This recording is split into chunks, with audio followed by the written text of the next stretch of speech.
Chief is pulling out all the stops with their brand new Tempai Dragon deck box. And remember, discount code MCO40 is going to get you the chance to save on this absolutely beautiful piece. The inside, I think, is one of my favorite things here, just how simplistic the feel of the art is here. And there's also going to be Storm Dragon sleeves available for you as well, including a set of outer sleeves.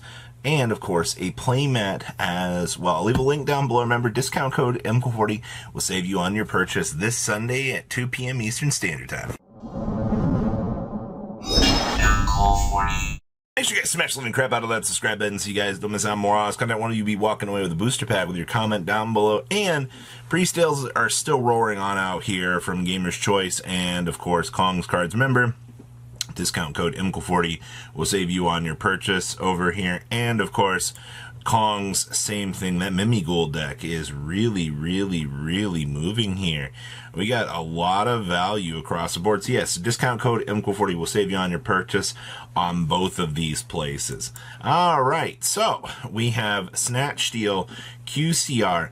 And let me tell you, and I 11 listings for this. I'm pretty impressed for this. Like, this was not a buyout that I had initially expected to see across the board, but wowee here. Especially roaring on up to like $48 to $50. Yeah. I guess, insane. I guess that's the best way I could put this. Like, honestly, I'm not surprised to know that this went up because this is technically your highest rarity of Snatch Steel available to you. And to all of your players that are looking at this and going, oh, hey, you know, like, do I need a copy of this? It all depends on, do you feel that you're going to want to play something that actually does play Snatch Steel? And do you feel like, you know, I guess the other question is always going to be, do I play a copy of Hidden Armory to try to cheese this out? You know, am I the local Infernoid player trying to play some BS? I think that this will probably continue to rise. I don't foresee an initial end to this because this is one of those things that you look at and you're like, oh, okay, this card is extremely good for what it is. Very stabilistic. Yeah, it makes sense. You know, I do not think that this is anywhere near a realistic thing for Guard Dog for the DRO4s. This is a meme and a half. There is zero sales data for this thing, by the way.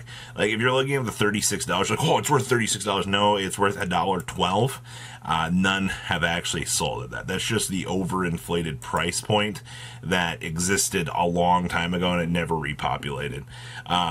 Yeah, they're real funny, right? I will tell you, though, that if you do want to play your Mimighoul theme, if you want to have some fun out here, Guard Dog is probably going to be the thing that you're going to care about here, because remember, it's flip. Your opponent cannot special summon for the rest of this turn. There's a lot of really cool interactions that you're able to do with this. I am not by any stretch of the imagination saying the Mimighoul theme is good. What I am saying here is we are presented with a theme of some pretty decent options here, and with those decent options, you got to have some massive consideration for what is available in the card pool to kind of consider things. And there's some really cool flip cards. Like, we all gave Konami a lot of crap for them reprinting this, and I mean, this is what we came up with. Also, you know, jokingly, Sol and Luna, still $7. I love this. A little bit of movements gaining back here on those Platinum Seeker rares, though. Wow! The fact that you can make the Mimighoul deck actually kind of look nice based on, you know, like, some ratios, or a little bit like distribution of money is actually kind of funny. Now this was not on my bingo sheet. The worldwide Labyrinth release of the Fire Prince, the Fire Sorcerer. Remember, this card literally says, flip, randomly select 2 cards from your hand, remove them from play, and inflict 800 direct damage to your opponent's life points. Now, this is mandatory. There is no dodging this effect. This garbage is something that is going to resolve because it is of the ancient Yu-Gi-Oh technology, as we're going to call it. So, to the people that have been looking at like the Mimighoul stuff, they're like, oh, you know, hey, what are we what can we abuse these cards with? Well, you've got your options presented to you here. You have Fire Sorcerer, and you have, some other little cute things along the way. So I'll take that. That's actually pretty cool. Return of the Dragon Lords. This secret rare is still worth $9. Like, as many printings as we sat through for Return of the Dragon Lords, it was a free Monster Reborn for dragons, and it also had the free protection that, your field could eat that little punch, your once per, once per destruction. These are still $9, and I mean, the Blue Eyes hype has been hitting this card like a truck, man. Like, you can tell which day your Blue Eyes hype came out. Not a lot, though, surprisingly. Meanwhile, your commons, I thought this card had more than 4 printings. Wow. That just kind of proves to me how long it has been since I've looked at Return of the Dragon Lords here. Huh. Nice. I love TCG Player messing up with these actual things. Okay, well, I guess the more you know in terms of things. But hey, for you Return of the Dragon Lord enjoyers out here, if you want the chance to, I guess, pick these up, it's a little bit rough right now. Yeah, that's $4 to $5. Like, hopefully we do see that get cheaper. Anything in the Blue Eyes department, also these, you guys remember these, right? The Platinum Blue Eyes. It's still, the cheapest one's under $2,000 now, and that's rough. I do want to talk about this. Brief little quick shout out here to the Kaiba briefcase. This thing, obviously, once this $1,100 one is gone, you're hitting, I say, we will see the birth of the $1,500 Kaiba briefcase. I am shocked about this. I think that it's crazy that this has this much upwards potential here, but not even 3 months ago, back in April, these were hitting 1,000. And everybody was like, oh, these Konami products are awful. The Kaiba one evidently was the infinite value across the board. Also, your Ultra Pharaoh's Blue Eyes 700, the Blue Eyes Anniversary Kaiba set, these alone are $260, and the QCR is $170. So if you're wondering why the Kaiba briefcase is so abysmal, well, $750 is here, and $150 is dedicated to this. So congratulations, I found you $900 in value in the Kaiba briefcase, assorted between 4 Blue Eyes White Dragons.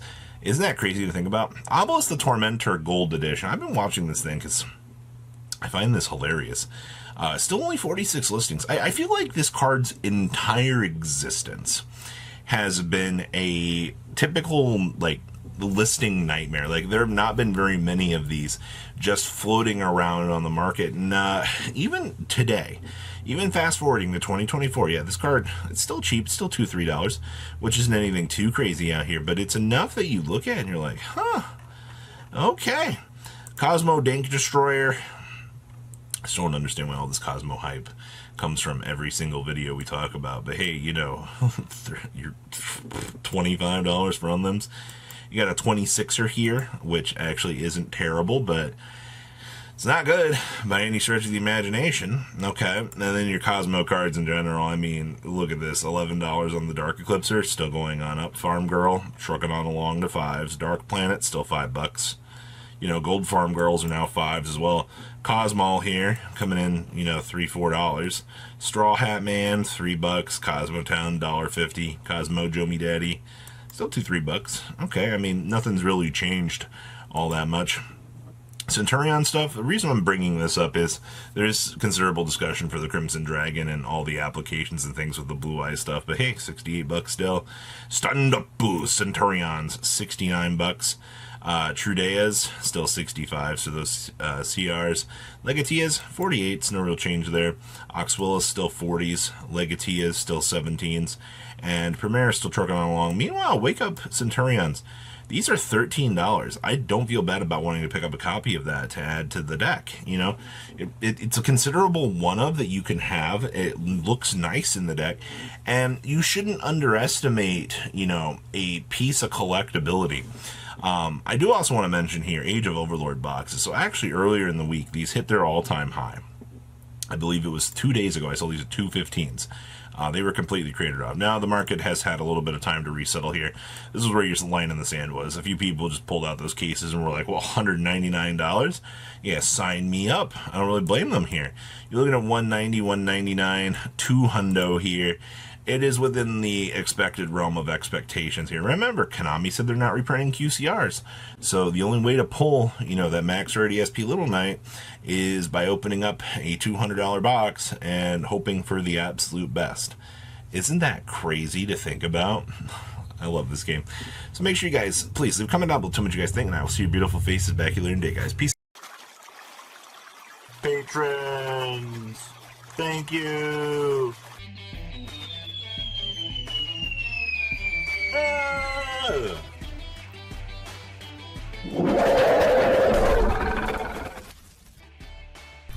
Thank you so much for watching. Check out these other videos.